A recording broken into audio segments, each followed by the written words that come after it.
نبی پاک بے مثل و بے مثال ہے، لا مثل لہو ولا مثال لہ، حضور کی مثل بھی کوئی نہیں اور مثال بھی ہے ہی کوئی نہیں۔ اللہ کریم نے محبوب جیسا دوسرا بنائے ہی کوئی نہیں۔ سمجھنی ہے بات آپ نے، حضور میں شک کوئی نہیں پر ابو جہل نے شک کیا، نبی پاک میں شک کوئی نہیں پر ابو لہب نے شک کیا، حضور میں شک کوئی نہیں پر عتبہ اتیبہ شیبہ ان کا شک آخر تک نہیں گیا، حالانکہ حضور میں کوئی شک دور کرانے بھی آئے تو شک نہیں گیا، ایک دفعہ نہیں کئی دفعہ، درجنوں دفعہ، بیسیوں دفعہ۔ ایک ابو جہل کو لے لیں، دماغ میں شک تھا حالانکہ حضور میں کوئی شک نہیں، ایک دن آ کے کہنے لگا کہ بتائیے میری مٹھی میں کیا ہے، تو نبی پاک صلی اللہ تعالی علیہ وسلم نے فرمایا اگر میں نے بتا دیا، کہنے لگا اگر آپ نے بتا دیا تو میں کلمہ پڑھ لوں گا۔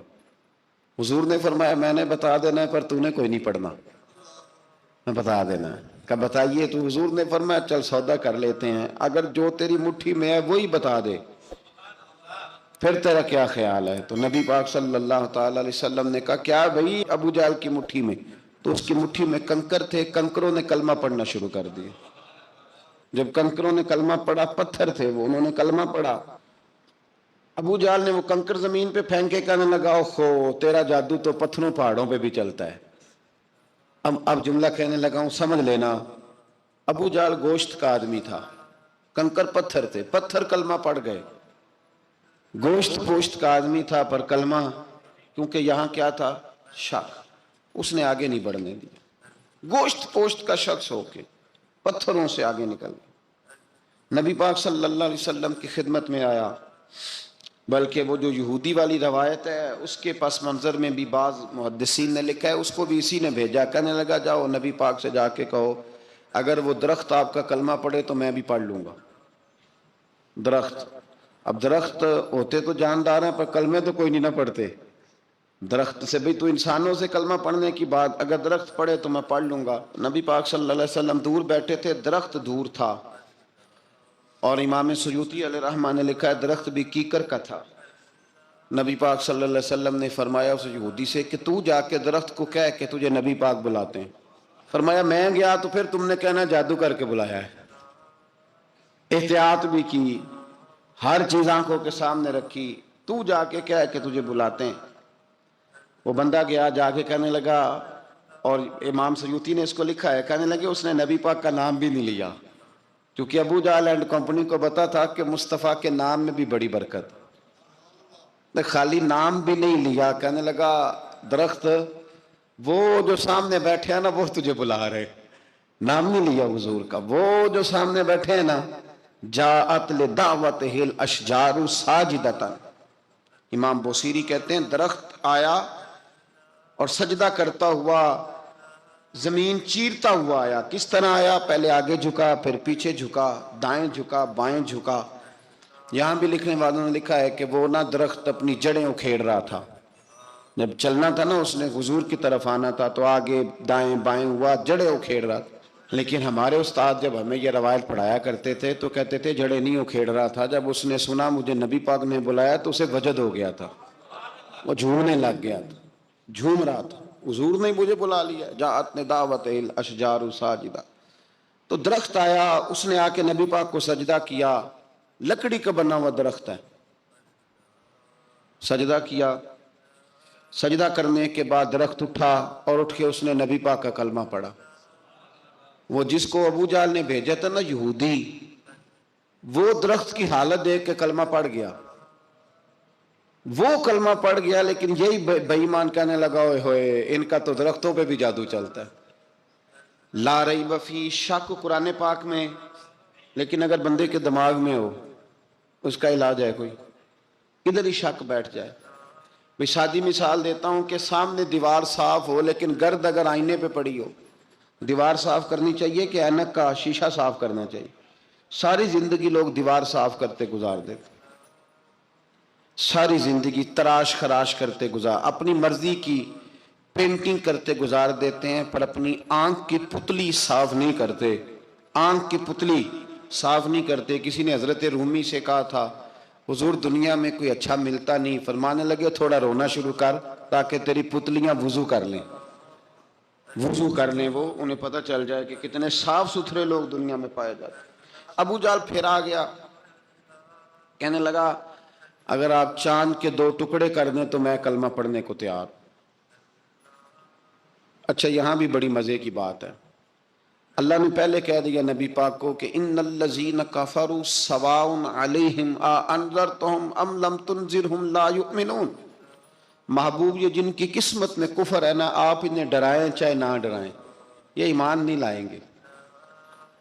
کنکروں نے بھی کلمہ پڑھ لیا, درختوں نے بھی پڑھ لیا, سارا کچھ ہو گیا, اور اللہ نے بھی کہہ دیا کہ محبوب اس بے ایمان نے کلمہ نہیں پڑھنا. پر حضور نے فرمایا یہ پڑھے نہ پڑھے ہم نے میدان نہیں چھوڑنا, جتنی دفعہ آئے گا نا ہم اسے ضرور معجزہ دکھائیں گے, جتنی دفعہ آئے گا ہم کیوں میدان چھوڑ. آگے کہنے لگا جی اگر چاند کے 2 ٹکڑے کر دیں تو اقتربت الساعۃ وانشق القمر. تو نبی پاک صلی اللہ علیہ وسلم نے انگلی کا اشارہ کیا, چاند 2 حصوں میں بٹا. کوہ صفا ایک پہاڑی تھی مکے میں, آدھا ٹکڑا پہاڑی کی اس جانب ہوا, آدھا اس جانب. یعنی وضاحت کی اللہ کریم نے کہ ایسے نہ ہو کہ یہ کہہ دی وہ تو ایسے بالکل شک ہوا تو مل گیا, پتہ نہیں میری آنکھوں پہ جادو ہو گیا, ملا ہے کہ نہیں ملا. جب ٹوٹا تو حدیث پاک میں آتا ہے کہ آدھا چاند کوہ صفا کی ادھر گیا اور آدھا تو پہاڑی تھی, چاند نیچے آیا, پہاڑی کے گرد گھوما, آگے جا کے ملا. یعنی وقفہ دیا گیا باقاعدہ دیکھنے کا, سمجھنے.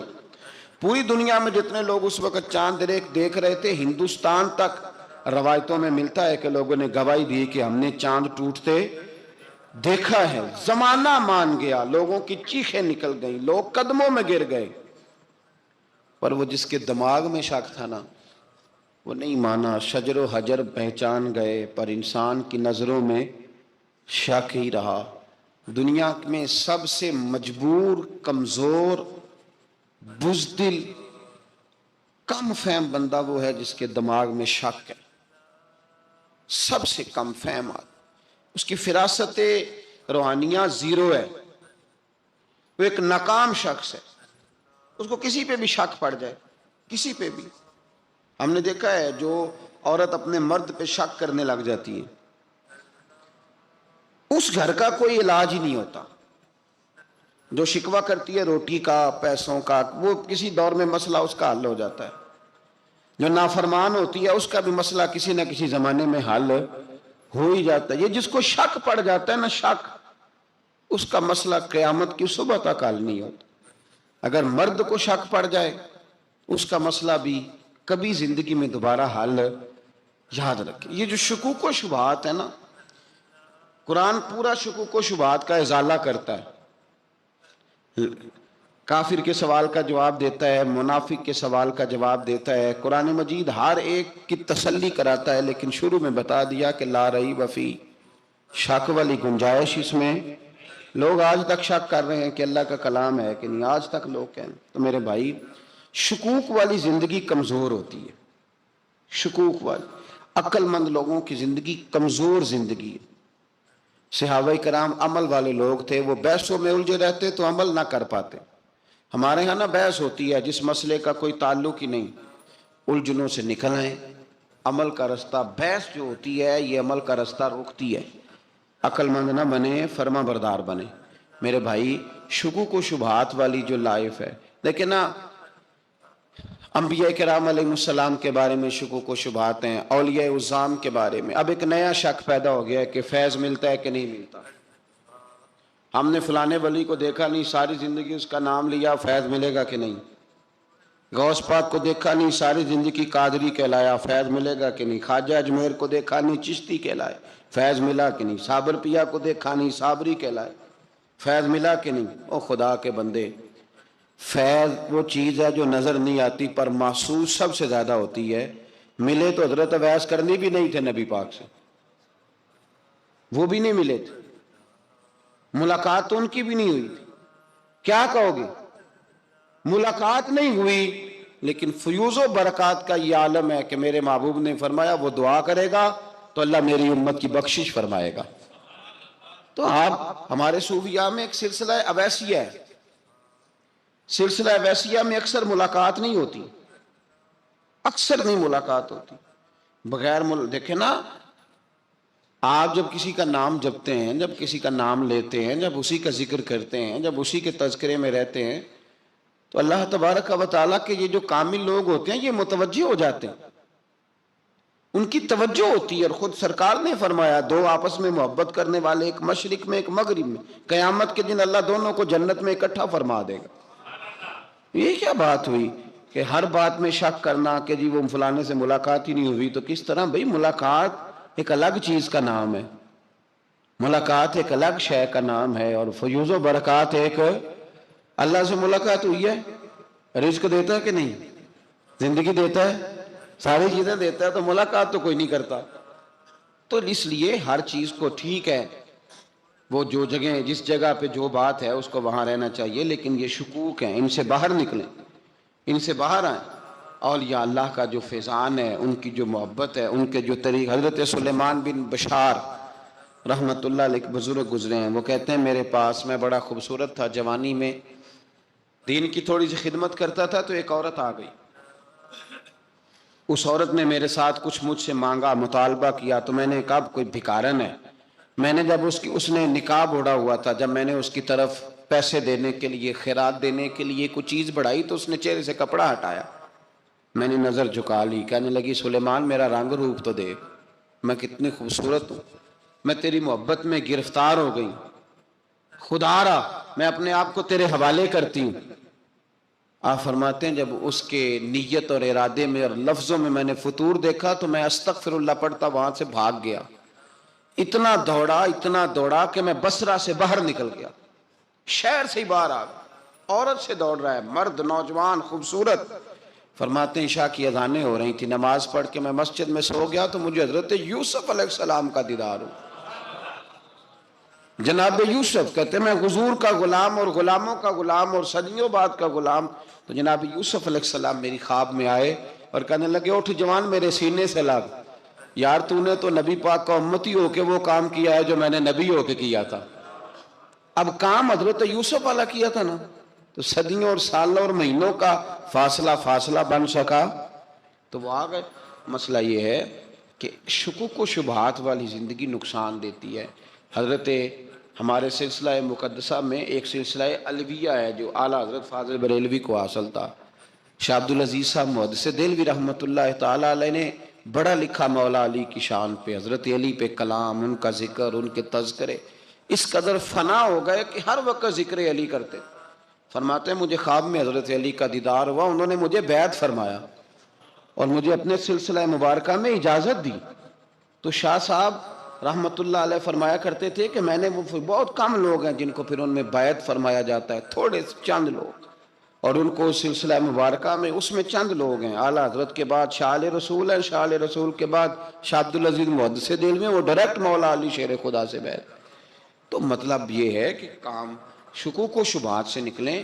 قرآن نے کہا لا ریب فیہ، قرآن میں شک البتہ وَإِن كُنتُمْ فِي رَيْبٍ مِّمَّا نَزَّلْنَا عَلَىٰ عَبْدِنَا، بندے کچھ شک کرتے ہیں، اگر انہیں شک ہو تو وہ اس طرح کریں کہ فَأْتُوا بِسُورَةٍ مِّن مِّثْلِهِ، پھر اس کی مثل ایک صورت لے کے آئیں، اور وَادْعُوا شُهَدَاءَكُم مِّن دُونِ اللَّهِ إِن كُنتُمْ صَادِقِينَ، سارے بے شک اپنے حمایتی بلا لیں اگر وہ سچیں۔ شک والی دنیا سے باہر نکل آئیں، حقیقت والی دنیا کو قبول کریں۔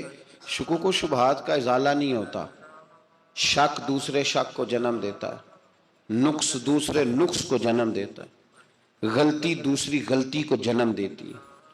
اور انسان جب تک شکوک کی، میں نے آپ کو کہہ دیا کہ ہر گھر بس سکتا ہے، ہر گھر، ہر عورت کے صحیح ہونے کی امید ہوتی ہے، پر جس بی بی کو اپنے خاوند کے کردار پہ شک ہو وہ بی بی کبھی مطمئن نہیں ہوتی۔ ہر گھر بس جاتا ہے، لیکن جس خاوند کو اپنے بیوی کے کردار پہ شک ہو جائے اس کا کبھی اس کے ساتھ سلوک مخلصانہ۔ شکوک والی زندگی بیماروں کی زندگی ہے، شکوک والی زندگی بیماروں کی زندگی، کمزوروں کی زندگی، بزدلوں کی زندگی۔ اس لیے حقیقت والی چیز جب تک آپ کے پاس کوئی چیز کلیئر ہو کے نہیں آتی، شریعت اسلامیہ نے بہتان کی سزا رکھی ہے 80 کوڑے، پتہ ہے آپ کو؟ جس نے ایسے ہی بہتان لگا دیا، دلیل ہی کوئی نہیں، ایسے ہی کہہ دیا کہ جی وہ مجھے شک ہے، جی انہوں نے ایسے کیا ہے، فرمایا اسے کوڑے مارو۔ شک کی بنیاد پر بہتان ترازی کرتا ہے، کوڑے کی سزا رکھی، 80 کوڑے مارو اس ظالم کو۔ یہ شک کر رہا ہے اس کو، جب اس کے پاس دلیل ہی کوئی نہیں۔ یہاں بڑے بندے ہیں بات کر دیتے ہیں، کہتے ہیں جی وہ ایسا ہوا ہوگا، میں نے ایسا دیکھا تھا، ہوگا، کیا تھا، ممکن ہے۔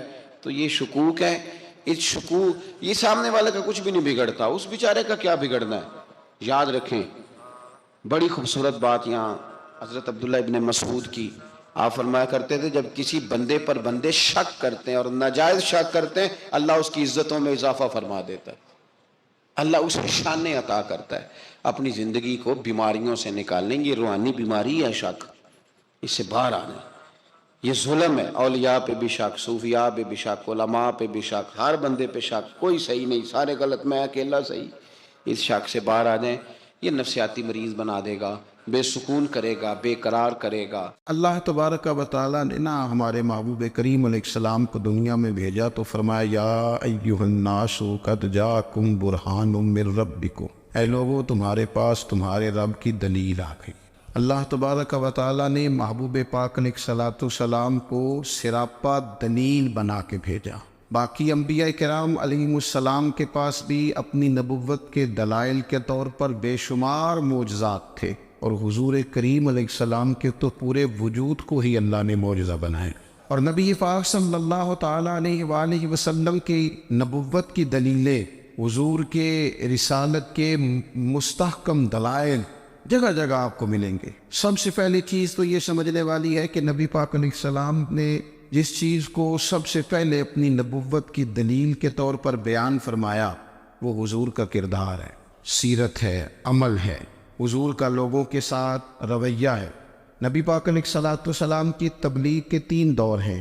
ایک تو حضور نے اپنے قول سے تبلیغ فرمائی، وہ 40 سال کی عمر سے محبوب نے اعلان فرمایا اور تبلیغ کی، اور ایک نبی پاک صلی اللہ تعالیٰ علیہ وسلم بالواسطہ حضور کی تبلیغ ہے جو آج تک جاری ہے۔ امت کے علماء، مشائخ، مبلغین حضور کے دین کو آگے پھیلا رہے ہیں، تو دراصل یہ بھی تبلیغ رسول پاک علیہ السلام ہی کی تبلیغ۔ اور ایک حضور کی تبلیغ کا دور ہے، حضور کی پیدائش سے لے کر ولادت مبارکہ سے لے کر حضور علیہ السلام کے اعلان نبوت تک۔ اس دوران نبی پاک نے جو تبلیغ فرمائی ہے وہ اپنے کردار سے فرمائی۔ عرب کا وہ معاشرہ جو بڑا میلا کچیلا گدلا ہو چکا تھا، جس کے اندر سراسر مادہ پرستی کا زور تھا، جس کے اندر لوگ انسانوں کی خرید و فروخت کرتے تھے، جس کے اندر بیٹیوں کو زندہ دفن کر دیتے تھے، جس کے اندر جو آدمی جتنا زیادہ مضبوط ہوتا تھا اتنا زیادہ لٹیرا بن جاتا تھا، اس معاشرے کے اندر رسول کریم علیہ السلام نے 40 سال گزارے، اور اس طرح گزارے کہ جو بیگانے بھی تھے وہ بھی کہا کرتے تھے یہ صادق ہے، یہ امین ہے۔ اور جب حضور نے اعلان نبوت کیا تو فرمایا، یہ قرآن مجید کے لفظ ہیں، فرمایا فَقَدْ لَبِثْتُ فِيكُمْ عُمَرًا مِّن قَبْلِهِ أَفَلَا تَعْقِلُونَ، میں تمہارے بیچ عمر کا ایک حصہ گزار چکا ہوں، تمہیں عقل نہیں ہے،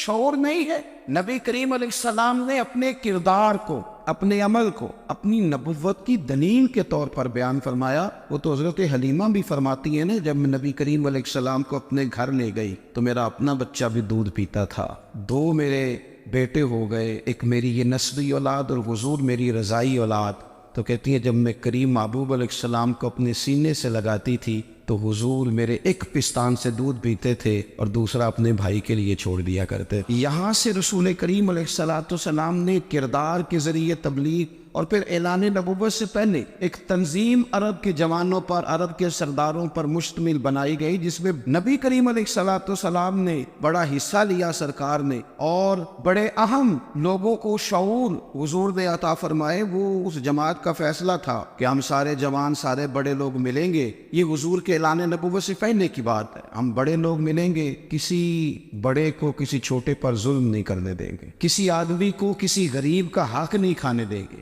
حضور علیہ السلام نے اپنی کردار سے، اپنے عمل سے، اور آپ کا جو عمل ہوتا ہے وہ اصل ہوتا ہے، ایک ہوتا ہے آپ کوئی بات کرتے ہیں اور ایک ہوتا ہے کہ آپ کوئی عمل کرتے ہیں۔ آپ جب عمل کرتے ہیں تو عمل کے ذریعے بھی لوگوں تک بات پہنچتی ہے کہ دراصل آپ کا اٹھنا بیٹھنا، چلنا پھرنا کیا ہے۔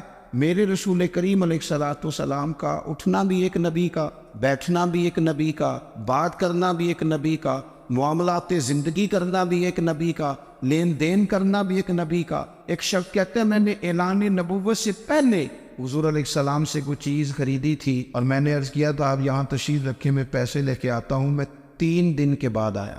دیکھو یہ بات کرنی کتنی آسان ہے, بولنی کتنی آسان ہے, پر 3 دن یہاں میرے بھائی کو کسی شخص کو 2 گھنٹے انتظار کرنا پڑ جائے تو لوگ کہتے ہیں الانتظار وشد من القتل.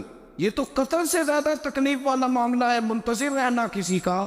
کہتے 3 دن کے بعد میں آیا تو میرے رسول کریم وہیں تشریف فرمایا. بس اتنا فرمایا یار تم نے مجھے بڑی تکلیف میں ڈال دیا, 3 دن ہو گئے یہاں رکے ہوئے. تو حضور نے اپنے کردار کو, اپنے عمل کو, اپنے معاملات کو سب سے پہلے اپنی نبوت کی دلیل کے طور پر پیش کیا. کسی نے کیا خوب کہا تھا کہ جو تیری جان کے دشمن ہے وہ بھی کہتے ہیں. بظاہر تو آئے ہیں نا ہجرت کی رات جان لینے, لیکن امانتیں حضور کے گھر میں رکھی ہوئی ہیں, امانتیں کاشانہ نور پہ پڑی ہے. وہ جو تیری جان کے دشمن ہے وہ بھی کہتے ہیں کہ امین تو ہے اور صداقت کی آبرو تو ہے. تو پہلے کردار. پھر دوسری بات, اللہ تعالیٰ نے اپنے محبوب علیہ الصلوۃ والسلام کو اپنا مطلق نائب بنا کر, اپنا محبوب اعظم بنا کر, ویسے ہی سارے انسانوں کے بارے میں کہا وَإِذْ قَالَ رَبُّكَ لِلْمَلَائِكَةِ إِنِّي جَاعِلٌ فِي الْأَرْضِ خَلِيفَةً, میں زمین میں اپنا نائب بنانے والا ہوں. لیکن حضور علیہ السلام تو محبوب ہے نا, حضور کی نیابت تو محبوبیت کے درجے پر فائز ہے. تو رسول پاک کو رب کریم نے اس طرح کا بنا کے بھیجا کہ حضرت عبداللہ ابن رواحہ رضی اللہ تعالیٰ عنہ بیان فرماتے ہیں کہ اگر حضور کوئی معجزہ نہ بھی دکھاتے, نبی کریم علیہ السلام سے کوئی اعجاز لوگ نہ بھی دیکھتے, تو محبوب کا تو چہرہ ہی اس طرح کا تھا, لوگوں نے دیکھتے جانا تھا اور کلمہ پڑھتے جانا تھا. لیکن باوجود اس کے میرے رسول پاک کا اعجاز یہ ہے, کمال یہ ہے کہ حضور کبھی اشارہ کر دیں تو چاند 2 ٹکڑے ہو جائے, کبھی دعا مانگ دیں تو ڈوبا ہوا سورج واپس آ جائے, کبھی محبوب گزرنے لگے تو پتھر آپ پر سلام پڑے, کبھی حضور پہاڑ پر چڑھ جائے تو پہاڑ وجد میں آ کر جھومنے لگے, محبوب کا کبھی نماز پڑھاتے ارادہ بن جائے تو اللہ تعالیٰ قبلے کا رخ ہی تبدیل فرما دے. کیا خوبصورت سوچ ہے اور کیا نظریہ دیتے ہیں بریلی کے امام. فرماتے اجابت کا جوڑا عنایت کا صحرا دلہن بن کے نکلی دعائے محمد, اور اجابت میں جھک کر گلے سے لگایا بڑی ناز سے جب دعائے محمد. دیکھو خدا کی رضا چاہتے ہیں, دو عالم خدا چاہتا ہے رضائے محمد صلی اللہ تعالی علیہ وسلم. اور ایک مقام پہ فرماتے ہیں نائب دست قدرت پہ لاکھوں سلام, نائب دست قدرت پہ لاکھوں سلام. تو اللہ تعالیٰ نے نبی پاک صلی اللہ تعالی علیہ وسلم کو جو اعجاز. پھر ایک اور بات, حضور امی ہے, دنیا میں آ کر محبوب نے کسی سے پڑھا ہی نہیں. میرے محبوب نے جتنا پڑھا ہے رب کریم سے ہی پڑھا ہے. الرحمن علم القرآن خلق الانسان, رحمان نے قرآن سکھایا پھر انسان بنایا. اللہ تبارک و تعالیٰ کی بارگاہ کرم سے حضور نے لیا. رسول کریم امی ہے, یہ بھی حضور کی نبوت پر ایک بڑی دلیل. دیکھو ایک ہوتا ہے کوئی آدمی بچپن سے کسی چیز سے شغف رکھے اور جب اس کی عمر بڑی ہو جائے تو کہتے ہیں اس کا تجربہ بڑا ہو گیا. یہ پہلے کچھ شعر کہتا تھا, کوئی ادبی جملہ کہتا تھا, تو اب اس کی یہ کام کرتے کرتے عمر بڑی ہو گئی ہے تو رسوخ حاصل ہو گیا. 40 سال کی عمر مبارک تک نبی کریم نے ایک شعر بھی نہیں کہا. حضور علیہ الصلوۃ والسلام نے کبھی کوئی ایسی بات, ویسے تو حضور کی ہر بات حکمت والی, لیکن جس کو عرب کے لوگ اپنے لہجے میں شاعری یا اپنے لہجے میں ادب کہتے تھے, وہ حضور نے بیان نہیں فرمایا. لیکن جب 40 سال کی عمر میں اعلان نبوت کیا تو پھر بڑے بڑے فصیح و بلیغ, بڑے بڑے سیانے طفیل بن عمر کہتے ہیں کہ اس شخص کو بھی میں نے دیکھا جسے بڑا ناز تھا اپنی فصاحت اور بلاغت پر, اور جب وہ حضور کے پاس آیا اور اس نے آ کے کچھ باتیں کی تو محبوب خاموشی سے سنتے رہے, اور جب وہ چپ کر گیا تو میرے کریم نے صرف سورہ فاتحہ پڑھی. کبھی اٹھتا تھا, کبھی بیٹھتا تھا, کبھی غور کرتا تھا, کبھی دائیں جاتا تھا, کبھی بائیں جاتا تھا. پھر کہنے لگا بتاؤ نا کلام کس کا ہے. فرمایا اس رب کا,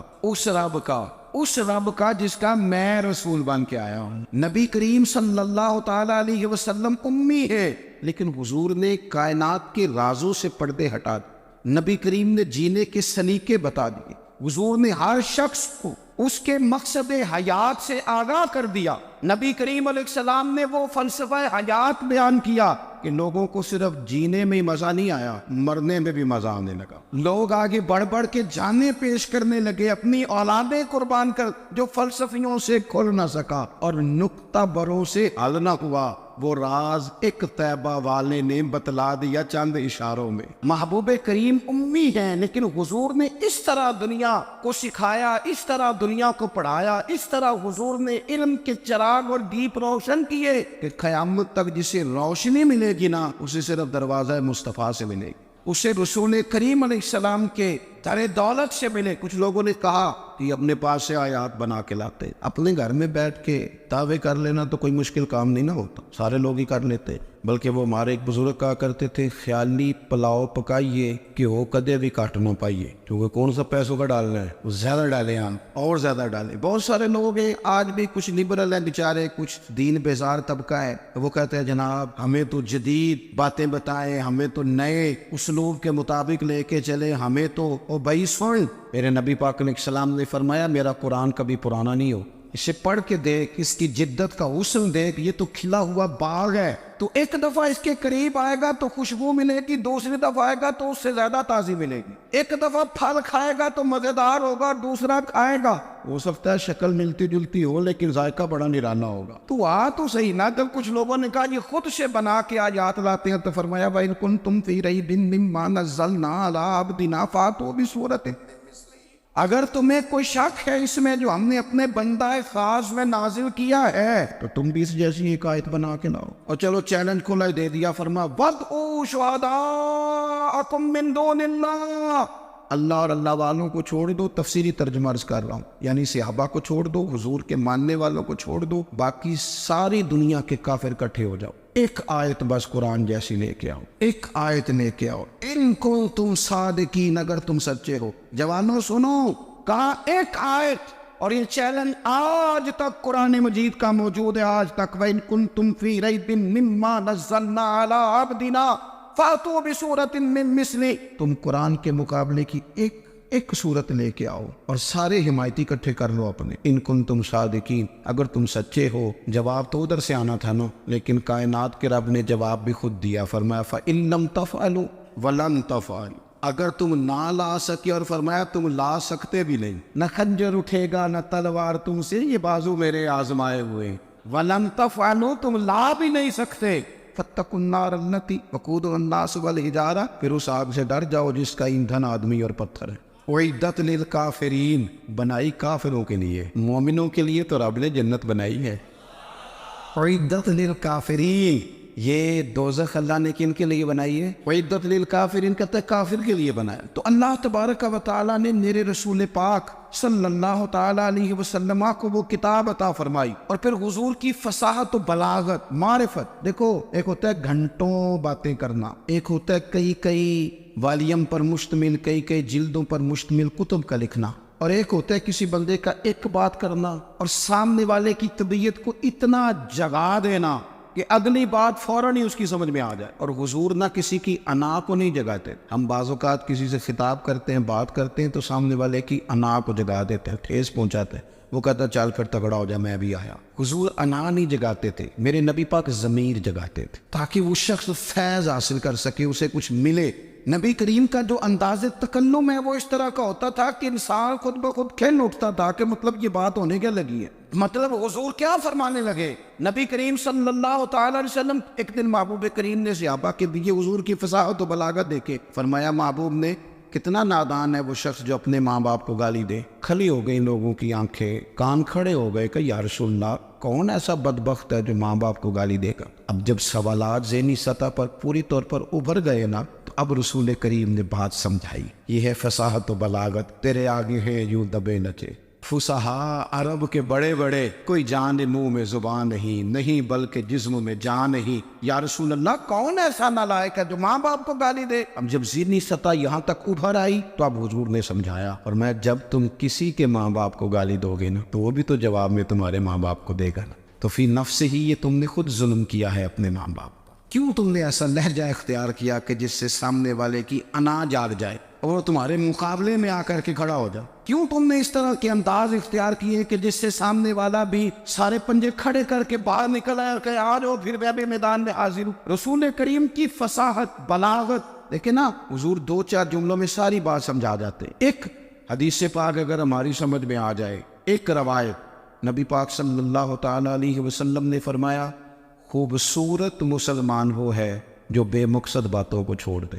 لو اس سے پوری زندگی سجائی جا سکتی ہے ایک جملے سے. کوئی لمبی چوڑی باتوں میں جانے کی ضرورت نہیں. کہا خوبصورت مسلمان یہ ہے جو بے مقصد باتوں کو چھوڑ دے, لا یعنی باتوں کو. کیا کہتے ہیں ہمارے دیہات کے لوگ, جڑے پنڈ جانا نہیں وہ راہ پوچھنے دی. لیکن آج کل لوگ باز آندے یعنی جس بات کا بالکل تعلق نہیں نا وہ بات بھی کرتے جاتے ہیں, جس کا شعبہ ہی نہیں وہ بھی چھلانگ لگا کے اس میں آ جاتا ہے. ہم اپنا وقت ضائع کرتے, اپنی صلاحیتیں ضائع کرتے, اپنا نقصان کرتے. ہم اپنا کام صحیح کر کے نہیں کرتے اور دوسری ساری دنیا کو ٹھیک کرنا چاہتے ہیں. او بھائی آپ جس جگہ جس شعبے سے تعلق رکھتے ہیں آپ اپنے معاملات میں مضبوطی پیدا کریں. حضور نے اپنی فصاحت کے ساتھ بلاغت کے ساتھ لوگوں کو قائل کیا, اور قرآن مجید کی تاثیر کا یہ اثر میرے کریم رسول نے دکھایا کہ رات کو جب حضور بیٹھ کے قرآن پاک پڑھتے تھے نا, جب یاسین والے نبی خود یاسین کی تلاوت کریں, جب طٰہٰ والے محبوب خود طٰہٰ کی تلاوت کریں, غور کرو نا جب مدثر والے محبوب خود ان جملوں کو ادا کریں, یعنی جن کے بارے میں آیت آئی ہے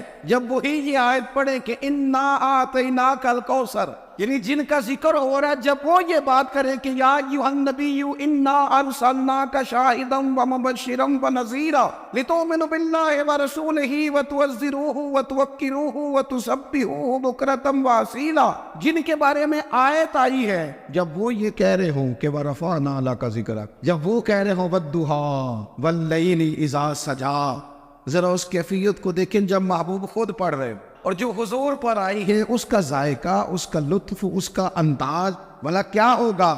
حضور جب رات کو پڑھتے تھے نا قرآن پاک تو جو پکے کافر تھے نا ابو جہل جیسے لوگ وہ بھی جھاڑیوں میں چھپ چھپ کے مدینے والے کی تلاوت سنا کرتے, حضور کی تلاوت سنا کرتے تھے. یہی بہتر ہے کہ پردوں میں وہ پردہ پوش رہے, وہ اگر پردے ہٹا دے تو کسے ہوش رہے. رسول کریم علیہ السلام کی تلاوت کا سننا, قریب جانا یہ اعجاز ہے. حضرت فاروق اعظم کہتے ہیں میں طبیعت کا بڑا ڈاڈا تھا, مزاج کا بڑا سخت تھا, زندگی ہمیشہ ڈٹ کر گزاری, باتوں پر کھڑا رہنا آتا تھا, پر جب میری بہن نے مجھے چند آیتیں سنائی نا تو میں تڑپ ہی گیا. کروں آیا سا مار مقامنے نو ان مینو مار دے لے چلو, اوے متے عمر دی عمر برباد ہو جائے جتھے عمر سوار دے لے چلو.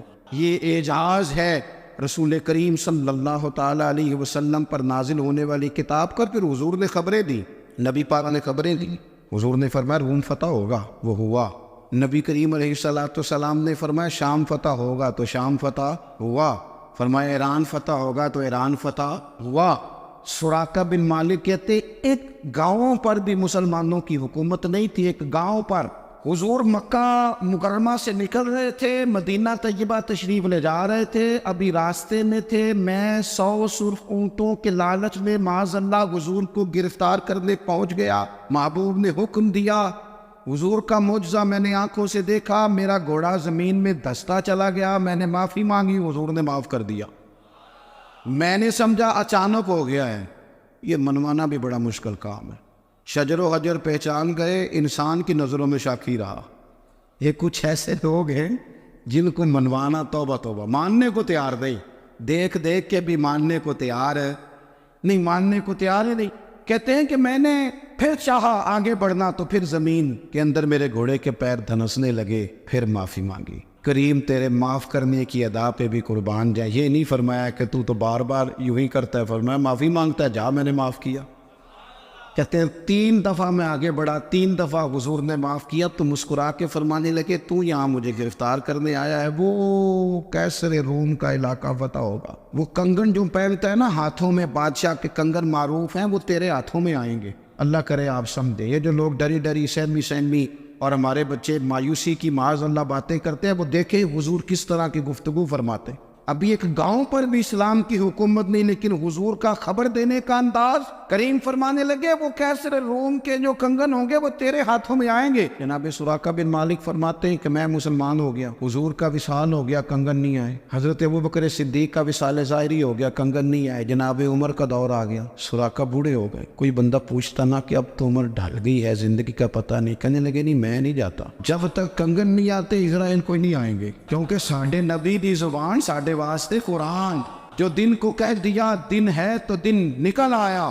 جو شب کو کہہ دیا شب ہے تو رات ہو کے رہی، اور خدا نے ان کی زبان کو وہ اختیار دیا، جو نکلی منہ سے ان کے وہ بات ہو کے رہی۔ فاضل برینوی کا تو انداز ہی پر انوکھا ہے نا، وہ تو کہتے ہیں وہ زبان جس کو سب کن کی کنجی کہے، جس کو سب کن کی کنجی کہے، اس کی نافذ حکومت پہ لاکھوں سلام۔ کہنے لگے نہیں آتے حضرت اسرائیل، فکر نہ کرو، بوڑھے ہو گئے تھے، نکلنا گھر سے بند کر دیا تھا، حضرت عمر کا دور تھا، کنگن آ گئے۔ حضرت فاروق اعظم نے ان کے پوتوں سے، نواسوں سے، بچوں سے کہا جاؤ بلا کے لاؤ، کہا دادا جان بوڑھے ہیں، فرمایا تم کان میں کہہ دینا کنگن آ گئے، پھر تم دیکھنا تو صحیح۔ پھر حضرت سراقہ آئے، حضور نے جو خبریں دی، نبی پاک علیہ الصلوۃ والسلام نے جو گزشتہ قوموں کے احوال بیان کیے، اور پھر میرے نبی پاک علیہ الصلوۃ والسلام نا دنیا میں عزتیں دینے آئے۔ یہ مزاج ہمیں کم کرنا چاہیے، یہ جو ہم ساری زندگی اس کام میں لگا دیتے نا، کسی کو نیچا کیسے دکھانا ہے، یہ انداز حضور نے نہیں ہمیں دیا۔ آپ دیکھو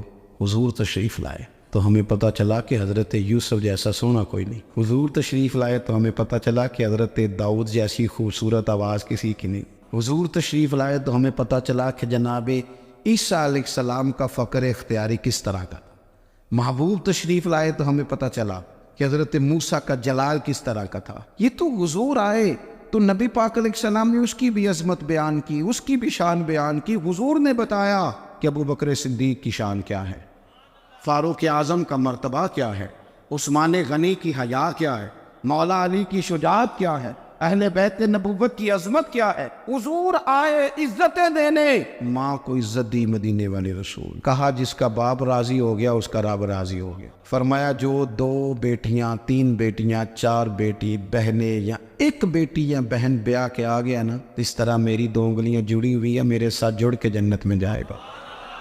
رسول کریم صلی اللہ تعالی وسلم نے عزت دی۔ حضور عزتیں دینے، کوئی اعزاز نہیں، ان پڑھ بندہ ہے، سادہ ہے، غریب ہے، مزدوری کرتا ہے، ہاتھوں پہ چھالے، یا رسول اللہ اس کا بھی کوئی اعزاز ہے؟ قربان جائیں، میرے کریم نے عزت دی، فرمایا محنت کر کے روزی کمانے والا تو اللہ کا دوست ہے، یہ اینٹیں اٹھانے والا، یہ مشقتیں کرنے والا، یہ صبح دیہڑی پہ جانے والا، یہ بیچارہ جو اچار سے روٹی کھاتا ہے، تو نے ہر شخص کی قسمت میں یہ عزت لکھی، اور آخری خطبے کی صورت میں وصیت لکھی۔ رسول کریم نے ہر بندے کو اعزاز دیا، عظمتیں دی، حضور عزتیں دینے آئے، نبی پاک علیہ السلام نے اعزازات دیے، حضور نے نوازا۔ یہ ساری چیزیں میرے رسول پاک کی تشریح، اور پھر یہ حضور کے صحابہ اور اہل بیت ہے نا، یہ بھی میرے نبی پاک کی نبوت کی دلیل ہے۔ اتنی جلدی انقلاب آیا نہیں کرتے، وہ کل تک جو رہزن تھے حضور نے راہبر بنا دی، وہ لوگ جو کل تک ایک دوسرے کے گلے کاٹ کے کھاتے تھے، ایک دوسرے کو مارتے تھے، تکلیف پہنچاتے تھے، برادریزم پہ لڑتے تھے، حضور نے بھائی بھائی بنا دیے۔ ایک پلیٹ میں کھانا کھانے لگے، سیدنا بلال حبشی، صہیب رومی، سلمان فارسی، حضور نے یوں کر کے ملا دیا۔ نبی کریم علیہ السلام نے تقسیمیں ختم کر دی دنیا میں۔ حضور کے صحابہ نے اپنا کردار اس طرح کا دکھایا، اتنا بلند کیا، اور صحابہ کرام علیہم رضوان اس کو دیکھ کر اتنی بلندیوں پہ گئے کہ گواہیاں اللہ کا قرآن دیتا ہے۔ فرمایا محمد الرسول اللہ والذین معہ اشداء علی الکفار رحماء بینہم تراہم رکعا سجدا یبتغون فضلا من اللہ ورضوانا۔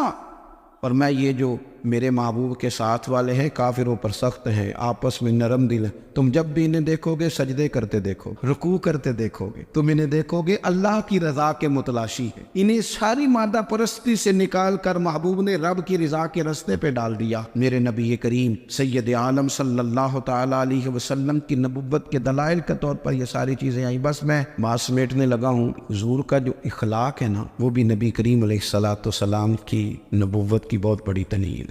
وَإِنَّكَ لَعَلَىٰ خُلُقٍ عَظِيمٍ، محبوب ہم نے آپ کو نا خلق عظیم کا مالک بنایا ہے۔ کچھ لوگ سمجھتے ہیں صرف آپ کا بولنے کا انداز ٹھیک ہو تو آپ با اخلاق ہیں۔ نہیں بھائی، بولنے کا انداز ٹھیک ہونا با اخلاق نہیں، سچ بولنا اخلاق کے علاوہ۔